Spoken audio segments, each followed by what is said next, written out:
It's Third Street exit. All right, we'll avoid this traffic jam. What's up, buddy? Yeah. We just try and dodge some work traffic here. While we doing the morning wood. Yeah, this is the roadcast, baby. It's a little different. Yeah, on the way to a gig. Catch us in the car on the way to the gig. We're navigating as well, so we are very skilled. This is tough business. This isn't something that everybody can do. This takes a special kind of human. It takes sometimes it feels like it takes a fucking moron, man. This is brutal. Yeah, it's pretty. Don't do it, kids. Don't do it. No. That's me trying to get rid of competition. What's Travis Charles' top 3 advice for new comedians? He'd be like, quit. He'd be like, yeah, he says quit. Then he says quit, and then I think that I don't know. Quit again. Quit again. By the way, kill yourself. Those are the top 3, top 4. The last one's an honorable mention. Okay, so you're definitely gonna want to take a right over here. Take a right on 3rd Street. All right, we're busting a right. But yeah, thanks for having me, man. I appreciate. I really didn't have a choice. We were going to this gig together. He's like, I didn't want you here. Yeah. Honestly, I could have did this on my own, Jerrel, but we decided to ride together. So thank you for having me. We heading out to show and shit. Little brewery gig. Yeah, a little brewery gig. You're doing a lot of those Next Stop comedies right now, right? Next Stop comedy. I don't take know. A right here. Actually, reroute it. You can look at this shit, so I don't gotta keep. You're trying to put me back on the same highway? No, it's taking you to a different part of that highway. Okay. Because the ETA went down. Okay, so I don't know. Oh, yeah, because you're going to turn on West first. And then it's, I think it's the Toledo ramp. Okay, all right, enough navigation, people. Yeah, this isn't a geographical style podcast. My name is Jerrel Beamon. Happy to be here. And, yeah, but I was going to say, just for people who don't know, Next Stop Comedy, that's like, that's been like really popping lately. I've been seeing a ton of ads for them, and I know lots of comics that I know have been working for those guys lately. So what's going on with that? I know that you've been working with them for a little bit here. Just tell us a little bit more about Next Stop. Next Stop is a cool company, man. They do they're a comedy kind of company, you know, and they do live stand-up shows and in like breweries. Is it similar to a Don't Tell style? It's similar to a Don't Tell because the lineups aren't really announced or really like pushed really in advertisement. I mean, the day of they'll do like a story post tagging who's on. Yeah. But for the most part, it's kind of a pop up. People who buy tickets don't really know exactly who's gonna be on. And they do pop up shows in breweries specifically. And yeah, you see how I know we said no fucking navigated, but you see that? You see how much you just avoid right there? You see all that shit back there? See, I know what I'm talking about. Hey, good move, dude. You're a wise soul, Jerrel. Yeah, older than your, young man with an old soul. Yeah, thank you. 100%. But yeah, Next Stop will do these shows in breweries, and they send room runners such as myself to set up the room for the shows. We check people in at the door, and they've been selling good, man. A lot of them, it'd be like for a small brewery, 50, 60 pre-sold, and we always provide a good show because they spend about $25 a ticket, so they don't want no. Yeah, you gotta bullshit. book some great comics. You gotta definitely be on your shit as far as professionalism when you're checking people in. It takes a lot of work. That's cool though. I mean, obviously you keep doing them, so it must be something that's worth doing. Yeah, it is, man. The homie Roland and Ben, the co-founders of Next Stop, man, they tapped in with me about a year ago, I believe. And who got me tapped in originally, shout out Simon Frazier at Columbus. He's not active in the stand-up game no more, but that's the homie.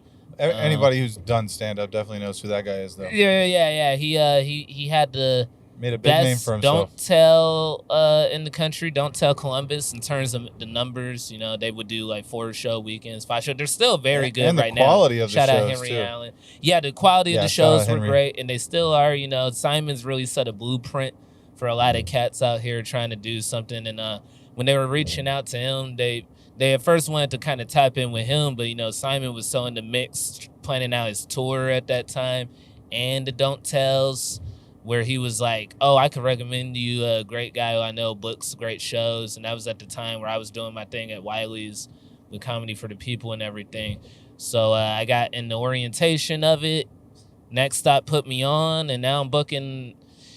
I mean, I don't even know the number of rooms I'm booking for them, but it's a lot. Yeah, it's all over the. I mean, not just all over the state, because you're doing out of state. Yeah, going out of there's state rooms with them. in Indiana. They're going all over. I had a room out in Tennessee that they had me doing for a minute, which helped me tap in with more of the Nashville cats. You know, in general, man, they try to show love, man. If you're willing to come out and do it, they show you love. I was out in St. Louis for one of these a while ago.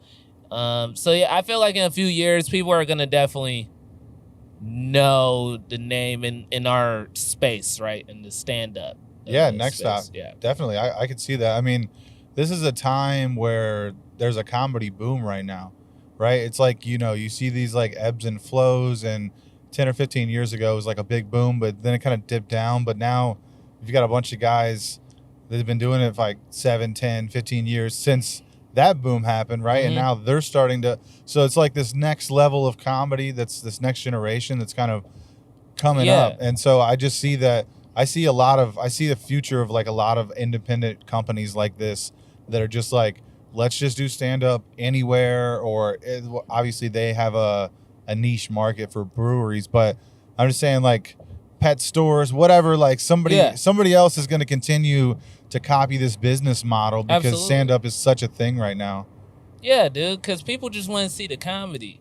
The old model of you're always going to have your premier A clubs and franchise clubs, but even they're starting to build, when they're building these new rooms, they're having their big 300-seater, 400-seater, but then they have a side room or an upstairs room that holds like 70 or 80, because they're starting to realize, oh, we kind of need to have like just a room where the comedy can grow, not just where a name can come in and just pack it out. Like even Zany's in Nashville, you know, the Lab, great room. The Lab, because they got the main room, then they got the Lab. I think the Lab holds maybe 90. Not sure how much the main room at Zany's hold, but, you know, a couple hundred. You know, well, that's what's so cool about Bricky's in Dayton. It's like we have this like smaller, like 100 people is probably like capacity, a little over 100 in there. So it, like if we get 50, 60 on a weekend just doing a mic, it's like it really helps us grind these jokes out and like do them in front of. I'm rocking. They can't really see it. I'm rocking Bricky's Comedy Club, baby. Shirt. Can't say enough about Kevin and Bricky's. But yeah, I really see that being the business model for clubs too. And think about this, Jerrel. I've been saying this for a couple weeks now because I don't know if you know this, but a couple cats jumped into the dumpster over at Wiley's, and they noticed that like they're starting to throw stuff away from inside the club. Oh, okay. So like the old, work. Yeah, you remember where like the original green room was, where like the ice box was? Mm-hmm. That is in the freezer, or that is in the dumpster now out front. So some people are in there, and I was like, okay, let's just do the math on this. So Dave Chappelle opens another club downtown. He still has his club where he can do his, you know, the Firehouse, the huge big shows with 50 shows, Cent right? Hart, But you're right. But then you have this place downtown that could, you know, you could hold 1 or even 2 rooms or more in that building. Mm-hmm. That's a big building. It has a radio station, has a lot of infrastructure for like podcasting and different stuff like that. But point being, this thing erects, and then you start seeing like the fucking lines around the door. These other bar owners and restaurant owners, bro, they're gonna start popping up other comedy clubs. I'm not saying we're gonna be in Austin, but it's kind of gonna become guarantee in the next 2 years after that Chappelle's downtown Wiley's joint opens, it's gonna be 4 other clubs in town, and they're gonna be pretty close proximity. You know what I mean? Because if you can't get a ticket to see Matt Rife tonight at Chappelle's club, you can see fucking Jim Gaffigan or whatever over here. You know what I'm saying? Hey, and then you could go across town and see us, nigga. Exactly. Well, it's you know what that effect is? It's called the Lionel Richie effect. Okay, tell me about this. The Lionel Richie effect. So when Michael Jackson and Prince would drop, everybody's like, nah, I'm not dropping at all, because everybody wants, you know, to buy those albums. But this is back in the day where it's physical sales. So a store would really be like, nah, we're sold out. Like, we're out. So they're like, damn, sold out? Shit. I wanted to buy the Michael Jackson and Prince album. What else y'all got? Oh, we got this Lionel Richie, because Lionel Richie will always drop when Michael Jackson and Prince drop, because he just would take up the fucking leftover That's genius. sales. It would keep on going for years. That's a great business model. That's pretty much how every restaurant, fast food, besides McDonald's, got into business. They saw the potential. There was this new thing happening, and then they just started copying the business model and putting their own spin on it. Yeah, man. I'm putting it. It's all about, all of this is reinventing the wheel, man. Yeah. Reinventing the wheel. Like my show, Jerrel's Wheel of Comedy. Yeah. July July 25th. July 25th. Make sure you guys August go see 16th at the Attic Comedy Club in Columbus as well. Nice. But July 25th, Bricky's Comedy Club. Shameless plug. But shameless plug. Go see the Wheel of Comedy. I don't know if I want to say it on here yet. I'll tell you after. But right. I did talk to Kevin in September. I'm gonna start doing my own show at Bricky's, and I want you guys to come. I need you guys to come. But it's like a story time. It's like a storytelling, improv show. But I'll tell you more about it. I don't want to spill the beans just yet. Yeah, y'all hear about it, man. But just tap in. Definitely come. Yeah, definitely. Just tap into Bricky's website. You guys will see all the upcoming stuff, and 100%. But yeah, what were we talking about? Oh yeah, Jerrel's Wheel of Comedy. Jerrel's Wheel of Comedy. Yeah. So yeah, what's going on with that? I finally caught one last week. Was it last weekend? 2 weeks ago. That's about maybe 2 now. 2 weeks. Man, what an event. I mean, there was yeah, it gets crazy. I was gonna say there was really no rhyme or reason for it. It was just a lot of improv, a lot of riffing. I like the idea of the panel. It was fun, man. You guys did a good thing there. Yeah, appreciate it, man. Like the whole concept of the show, it's like Wheel of Fortune meets stand-up comedy, but not really, because instead of winning a card, they win my approval. That's nice. What Jerrel's Wheel comedy. Nah, but in all seriousness, yeah, the wheel dictates the show. So none of the comedians know what jokes they're gonna do. You know, because a lot of comedy fans don't know. You know, we'll go with a set list around a little paper, or I'm going to intro with this joke about eating ass or something, or I'm going to do this joke about, driving. Don't tell my whole set list. Ass, driving, kids, like, right? But I can't do it right after eating ass. I have to put that driving in there. You're reading right off my notebook. But, they'll usually have a set list, but these comics have no idea what jokes are going to do because it's dictated by the wheels. So when the wheel lands on dark humor or crowd work or, race joke or dirty joke, clean joke, it can land on all those different topics. You just got to do a joke that that's related to that on the spot. You know what I mean? And I put a lot of newer comics on because I feel like it's a good exercise for them with joke writing, writing different kinds of jokes, not just writing the same jokes over and over again. And also, it keeps them good on their toes with riffing as well. So it's a mix of you actually having some solid material, because guys who have good jokes on the show, I mean, the audience really, really appreciates it. But even if your jokes is whack, it's really hard to bomb on the show. Yeah. Because, I mean, you were there. Cause, I mean, it was some bits that weren't even all that, it was cool. But how it's set up with us riffing with you in between, because we'll let you do your joke. It feels more improvised for the crowd. Yeah, now the crowd gets into it. Even though you might already have a premise or like somewhat of a joke about this topic, and if you're able to utilize it in the moment and make it appear as if it does make the show, it adds to the show. It comes off like you just pulled it out of pocket. Because, I mean, that's really what you're doing when I'm telling you, all right, do this joke right now. Well, that's what the sweet comics do anyway. Anybody who you see that's doing it all the time and doing it good, it feels like they're just talking to you.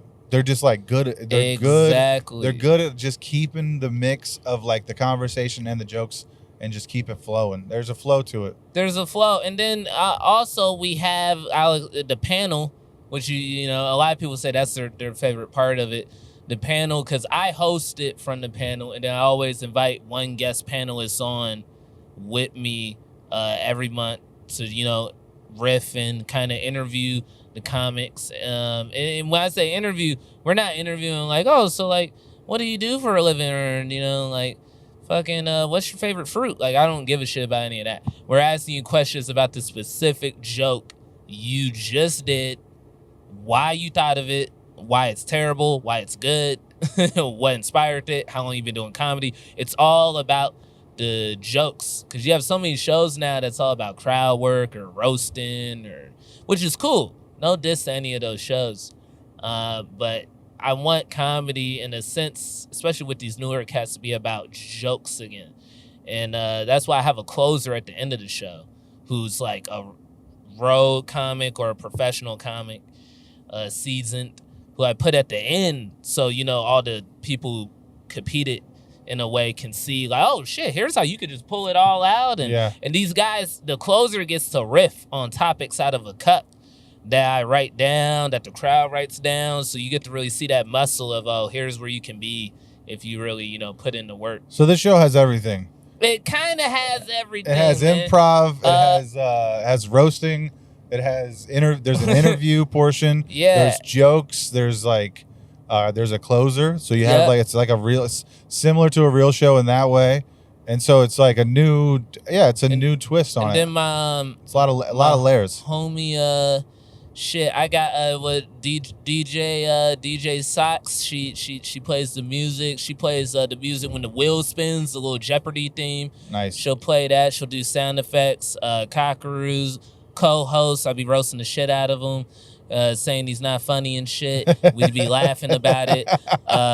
But he be putting on good antics, man. It's a whole flow of energy. Yeah, he's a character. He is. I kind of built it even with him in the sense in Volca Cast when they saw like, oh, y'all in the mix doing it? What the fuck? But then when they pull it to the show, they actually see exactly why. There's a dynamic there that's like... It's a dynamic that makes sense. It's a dynamic that definitely makes sense, and it also is a fun, silly dynamic. Thank you, man. Yeah. All about having fun, man.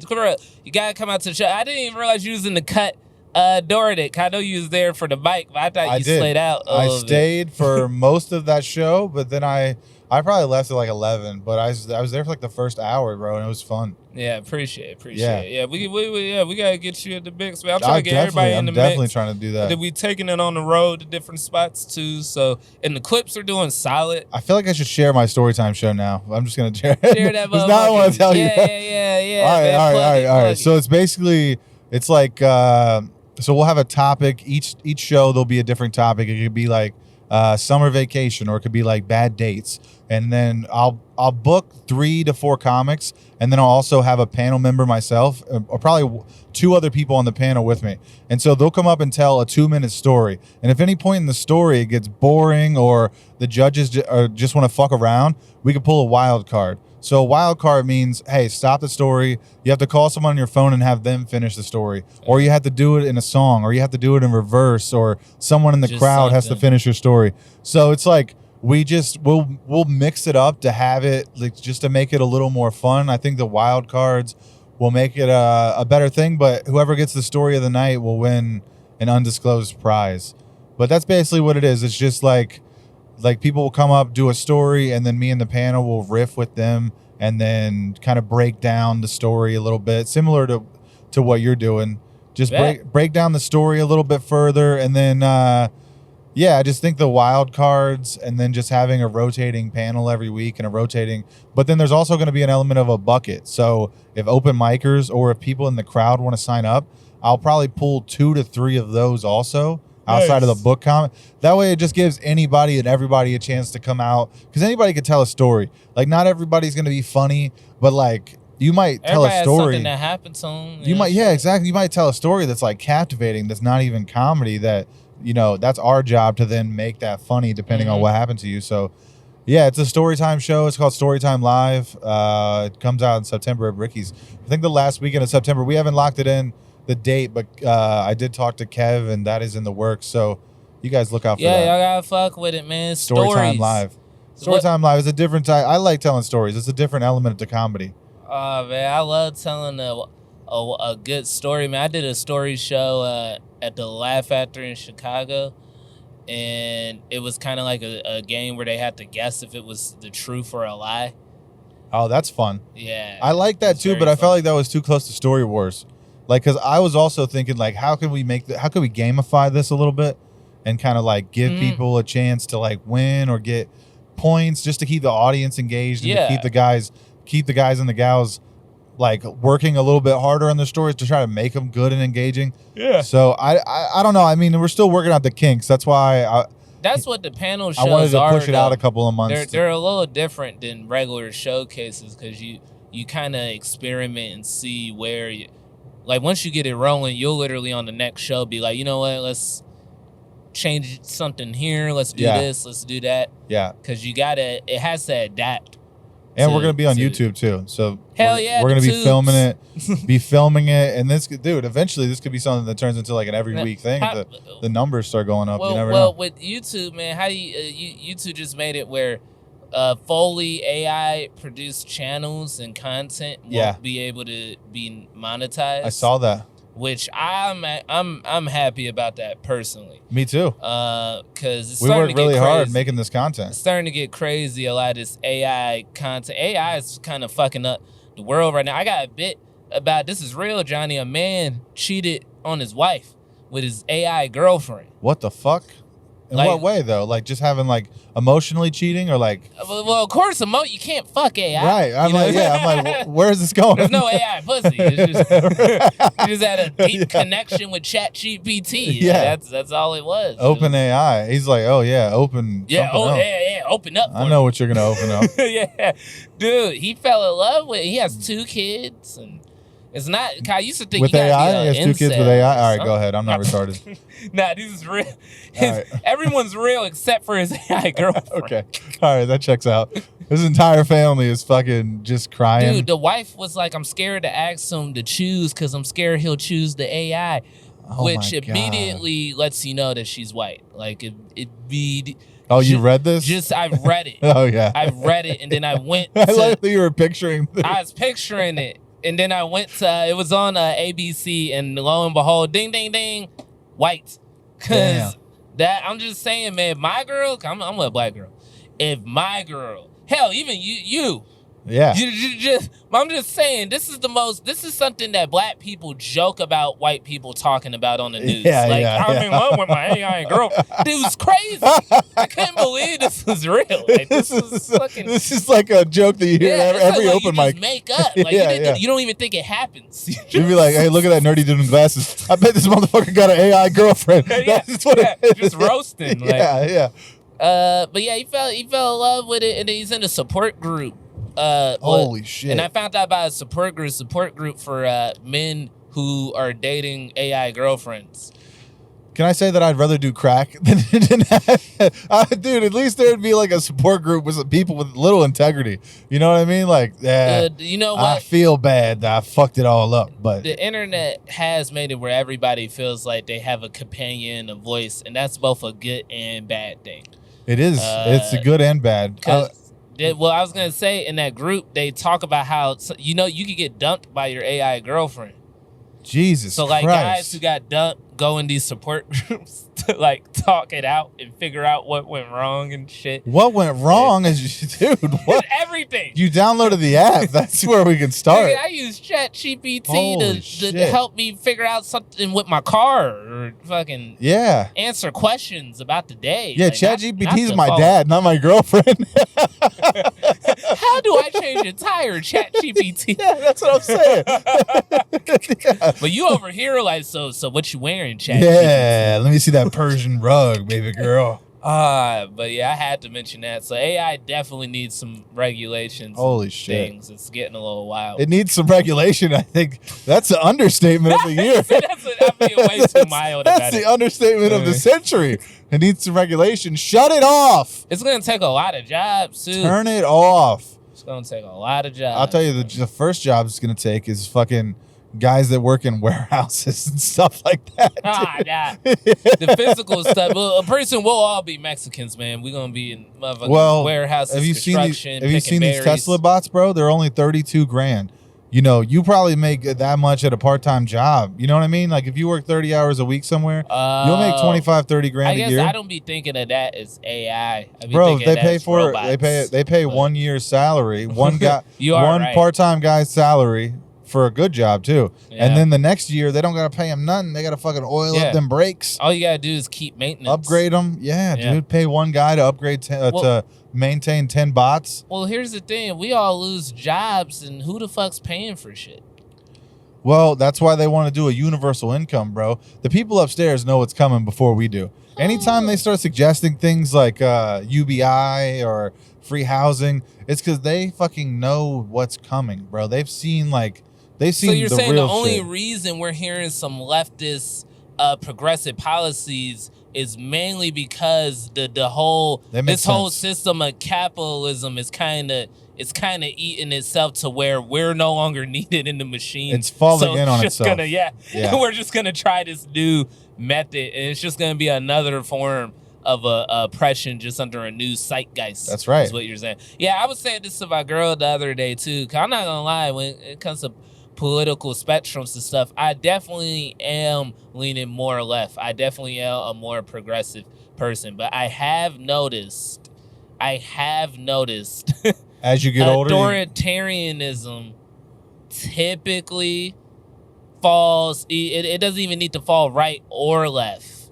Right? Authoritarianism is just a power dynamic in general in politics. It doesn't need to be right wing or left wing. So people get distracted looking left and right so much that you can't even look up to see that you're getting pissed on. Exactly. You know what I mean, you can't even pay attention that the means of production and the elite are always gonna make the final call. That's why the goddamn Epstein files ain't never gonna come out. They ain't never gonna happen. Cause too much drama gonna happen. I could also tell you this, bro. There's people that have been with him that probably are very powerful and maybe didn't do anything. Whether they did or not is not, we'll never know. But there probably are definitely some big guys that were like, I mean, yeah, dude, I knew him. I mean, he had a lot of money. I had a lot of money. That there's a small group of people with a lot of money. You tend to run into one another at these, you know what I mean? Like comic. There's a couple thousand comics in the world. You're right, but I feel like most of these guys with money do a lot of sick, weird shit with their money. I don't think you're wrong. I'm just saying somebody up there who's maybe clean has touched that and was so powerful that they were probably like, nobody can see this. Yeah, for sure. Maybe they're dirty too. Who knows? But I don't know. I like to think that there's probably some decent billionaires in the world. A few. I feel like what Josh Johnson said, the only ethical way to become a billionaire is to get a divorce. Because dude, he's so good, bro. Yeah, he is. God, he's dropping like Lil Wayne was dropping in the 90s too.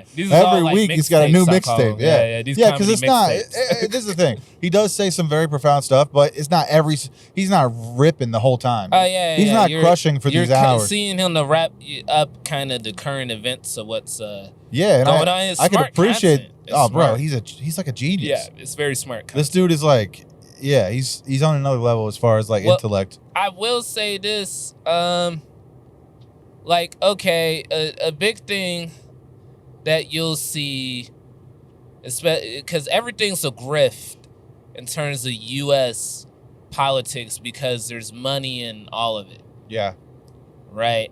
There's money in all of it on both sides. But when it comes to I'm good, man. When it comes to actual real leftist policies or the things you're talking about, there's no real actual major candidates ever really pushing for those things. Because what donors or billionaires benefit from those said systems? We really have a centrist party and then just a right-wing party. Because in capitalism, why on earth would I have universal health care when there's corporations that are making billions of dollars price gouging? Well, this is why. It doesn't even make sense as a system. Let's hold this thought real quick. Can you double tap that red button? Tap. Tap it. This is what I think. I think that every couple hundred years, sometimes every few decades, there's a regime change in the power structure, especially the guys up top who have all the money and all the power and who have been in charge for a long time. Those families and those guys eventually get pushed out by new billionaires and new blood. And I think that's what's happening now. The tech oligarchs have pretty much figured out that all the health stuff is going to be able to just be on your phone, brother. So you're gonna. Oh, dude, I think we missed the exit. Oh dang. We're still making good time. Timed up, but go on exit. Yeah, 22. we're gonna go ahead and jump off right here. We're 20 minutes away. We'll wrap this up in like 10 minutes. But anyway, I think that these tech oligarchs and all these like big money guys who have been like kind of gaining money, like new money in the last 10, 20 years, right? In this new economy and this AI stuff, and who also are invested in the AI of the future, which is why the big beautiful bill won't allow any regulation on state level to AI. Well, why do you need hospitals, bro? If you could just do it on your phone, you could take a picture of yourself and it will tell you what's wrong with you. That's the future we're heading towards. So it's going to be basically, it's not that there's not going to be less money spent. You're still going to have to pay to get better. That's not going anywhere, right? That's a system that's a matrix that we're always going to be trapped in. Is if you're sick, we want to make you sicker and we want to fucking keep pumping this shit into you until you die. That's a business model that works for billionaires. But the new billionaires are going to be the guy. The new billionaires are the guys who own the Bill Gateses and the Mark Zuckerbergs, who own the Metas and the Microsofts. Well, the thing is, you can't really call them new billionaires because they've been billionaires for a very, very long time. A few years. No, in relative to history, a few years they've been billionaires. Woo! Oh, shit. Well, that was almost the last Morning Woods podcast, ladies and gentlemen. Bro, that would have been nuts. That was a billionaire driving. Like, we can't even have them talk about this. Gotta kill them. Yeah, you start talking about the elites and you fucking get into an accident. Well, my thing is, bruh, okay, like, with the Epstein shit, it was one moment where the Trump regime saying we got this shit right on our desk. It's coming out any day now. We heard that from Fox News. And then these motherfuckers is like, you know what? There is no list. Like, whoa, there's never been a list. What the fuck is? But no, them niggas said it from their mouth. Even Trump said from his mouth, "I'm dropping the list on Fox." Yeah, he said so. We know what's going. We all do. No info will ever come out. But why lie for that long? You know why? Because populism. Populism. I can't say it, but it was a popular thing. Everybody wanted it released. Yep. You know, from either side, it will never be released. All them motherfuckers are on that list except for Obama. I don't give a fuck. Obama ain't on that list. What? Obama ain't on that. He knew he couldn't be in that motherfucker. Come on, man. If he's a nigga, like I know he's a nigga, he ain't going around that shit. He gonna get in trouble immediately. I was with you up until. Them white boys was mad at you white, so you don't get it. Them white boys was mad at him for wearing a tan suit. I was with you until you said Obama was wearing a tan suit. Oprah was on the. That nigga go Oprah was there. Bill Cosby was there. Obama was there. Is Oprah Obama? Listen. Name one scandal Obama had in 8 years of his real scandal. I don't know a lot about him besides his wife is a man. But other than that, fuck the shit out of Michelle Obama. Yeah. I don't give a shit. I don't give a shit what he's. I don't know. I just think that was a silly. I think that's like the silliest rumor of all time. But it's just one of my favorite conspiracies because it's so fucking bizarre. But dude, I mean, if everyone else, there, bro. if everyone else they was would have put it out. First nigga in you can't office, put him out and not put everybody else out. They wouldn't have put him out, bro. Come on, bro. They would have put it out. No, they wouldn't have put it out because then they would have had to burn everybody else that was on that thing too. There's a whole bunch of white senators and vice presidents on the same plane. Well, what I was gonna say is like with the stuff with Diddy, right? Like Diddy's definitely evil. Diddy was on the plane too. Extortions and stuff. I wish we would find out how he was connected to Epstein. Yeah, but I mean, if he was a white billionaire, he would just be another billionaire. He would just be another like megalomaniac, powerful dude that did a lot of just weird, creepy stuff. Because he's black, like a bunch of people are like paying more. You know how many other billionaires do exactly? And it's not okay. But what I'm saying is, how come he's the guy? Well, I will say the reason that it all came out is because, like you said, there are a lot of creepy billionaires. Even Donald Trump himself has paid off ladies for doing scandalous things. Now, the problem with Cassie's particular situation is she went public with the stuff after she got paid off, and then the state picked up the charges. So most of the time when these ladies sign these NDAs, they stick to it, they take their money, and they hush. That's not what she did, and so that caused a bunch of hoopla Turns out she was a freak too, and she fucking threatened to kill someone, which really hurt her credibility and really helped Diddy a lot. Talking about. You didn't hear the okay. So what I know is he sued you didn't Ciroc, hear those tapes, and then he got sent to. That's when this whole shit now went down. you and I talked about that before. I think that's as clear as day. Yeah, because that's what I saw. Look, dude, if you own Ciroc, you own like BlackRock and everything else, Vanguard, too much other stuff, CBS, all that shit. One girl it goes having up to the top. A case. Because here's the thing. I'm not saying you're wrong here. I don't think that blows it up to the degree we're talking about. Publicly, that is the perception, and the official story is that, hey, this girl wasn't happy with the $9 million or whatever she had gotten. And dude, also they say that Diddy killed his last girlfriend, Kim Porter, because she was going to write a book and I did hear that. And so it's like instead of so it's like, hey, this girl went out on a fucking line, you know what I mean, to call him out. But come to find out, when you're listening to those tapes, bro, because I heard some of those tapes. You heard. She's just as crazy and freaky as he was. She's just like a wild girl who's a billionaire's girlfriend. Well, he grabbed her when she was 18, man. Yeah, but I'm just saying, you don't think she's not living a wild-ass, weird life? She's doing shit that we can't understand. Right out of high school, she started having her asshole lit by like 6 dudes at a fucking cocktail party somewhere. Like, okay, she's fucked up. Everyone in this shit They're fucked up. Anyone who Jennifer Lopez dated Diddy, and she seems fucked up in the head. Yeah, look at what Ben Affleck has to deal with now. Ben Affleck looks miserable. Ben Affleck is getting secondhand punishment from what Diddy did to J-Lo. I brought up Diddy to be like, okay, look, they remind him like, hey, you still a nigga. Look, here. Obama, if he had enough real shit on him, if he made enough noise, they will always remind niggas that they're niggas. You ain't gonna get this, bro. But niggas who are listening to this are gonna understand what I mean. They always gonna remind you, bruh, you is not one of them motherfucking white billionaires. It don't matter if you got the billions. It don't matter if you got the power. You gonna get reminded, like, bruh, you not in the group every fucking time. Well, I think this is a good time to do a sponsor. This podcast is sponsored by Ciroc. I'm sorry. I couldn't help it. That's like, get you some That's Ciroc. my fucked up brain. Get you some Ciroc. Support. If you don't like Diddy, buy Ciroc.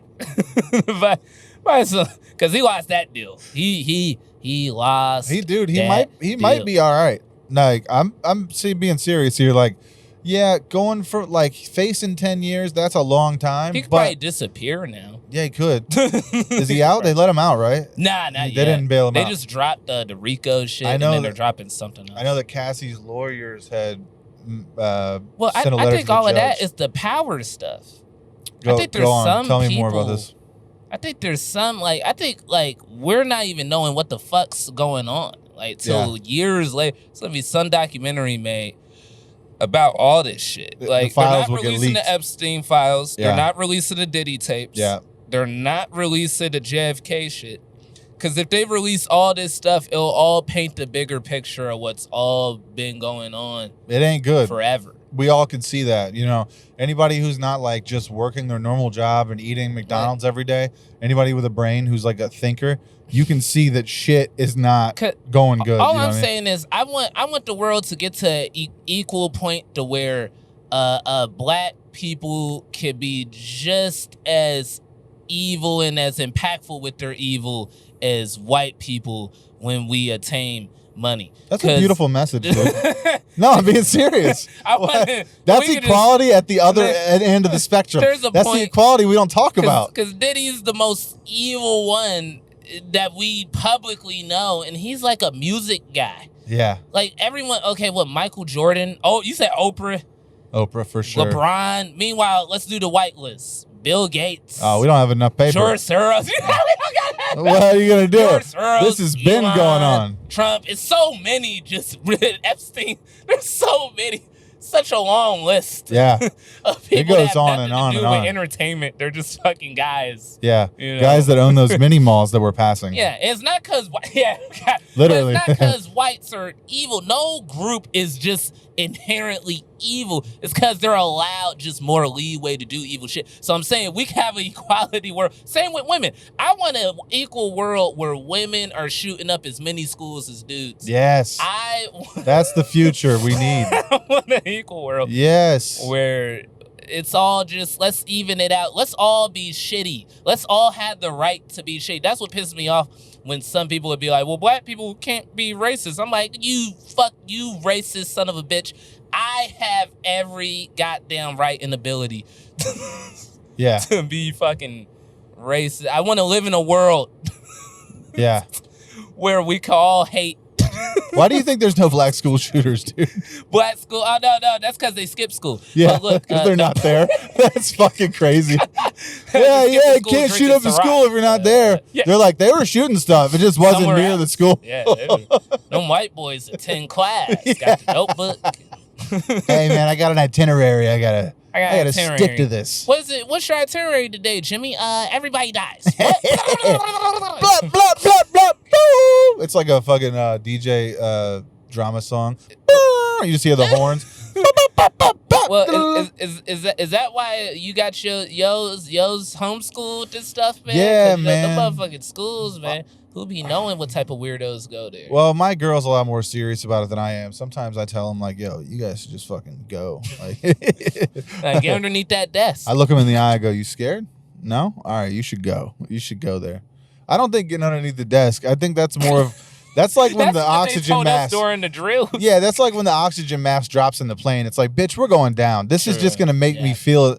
It's like it's a comfort. It's a comfort for a second until you meet your doom. But I don't know. I don't think there's really a good plan for those guys either. You know, I don't have a fucking. I'm not a politician. I don't have a plan. I had to go through those school shooter drills when I was in high school. I remember telling Dad about it, my dad, and he was like, man, when the shit really goes down, fuck that plan. You need to get the fuck out of there. And he was like, and also, nigga, is it the kid? Aren't the shooters learning? Aren't they learning the plan by doing the drill? Yeah. Like, what the fuck? They know everywhere you about to go. It's always an inside job. So this is just comfort. Yeah, we're just making it. You know what the drill was? We were leaving the high school to go to the middle school that was right behind us. So we're voyaging over to another school. What happens if these schools coordinate? Yeah. There's a shooter over at the middle school. You guys ever heard of walkie-talkies, dumbass? Or a couple of kids texting? Man, these motherfuckers is sending guns to each other on Snapchat. Like, I got my AR-15. Do you have yours, Billy? Got my ghost gun, Steve. Yeah, like, fuck that. No, it's every man for themselves for sure when it comes to stuff like that. Do you think we should have armed security in all the schools? Or what do you think is... I don't know. This is a stupid question. Neither one of us know enough, I think, to make this assessment. But what do you think would make it better? I think every school should definitely have some security. Some security, for sure. Because, just for emergencies. Like a guy with a gun.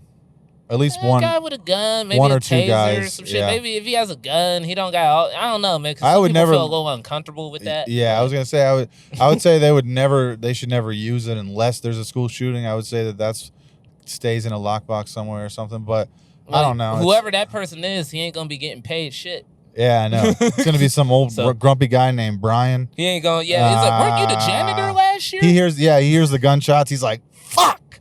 I missed it. That was my one job. Because the rest of the year, think about it, that's your job. You get to chill. Yeah, like the rest of it, because it's not that many. He's like, I just got back from break. Are you kidding me right now? They're like, Brian, classroom 106. He's like, God damn it. Fuck. It's supposed to be an easy gig. Yeah. Speaking of easy gig, we should have fun tonight. We're about to pull up to the venue. Oh, we rolling in. So we should probably cut this. Thank you guys for watching the Roadcast this week. I hope it was fun. It's a new experience. Get me back in the real building, man. I want to do the real thing too. We're bringing Jerrel back. Hey, this is the thing right now. Our landlord, we don't have AC, so our landlord promises to get AC on Monday. So we should be back in the studio in a couple weeks. Next week I'm on the road. I'll be in Virginia Beach. Don't tell, Virginia Beach.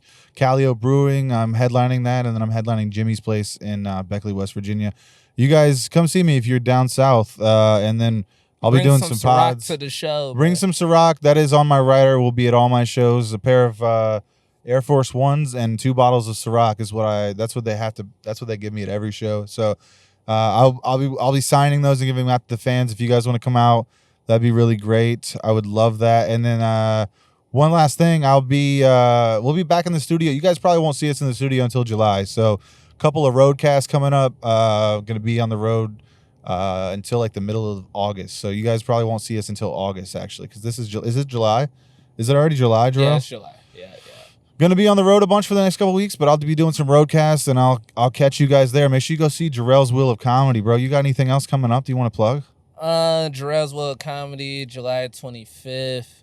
I'm at the Attic hosting for Christina Mariani. Oh, that's cool. From Austin. Yeah, from Austin.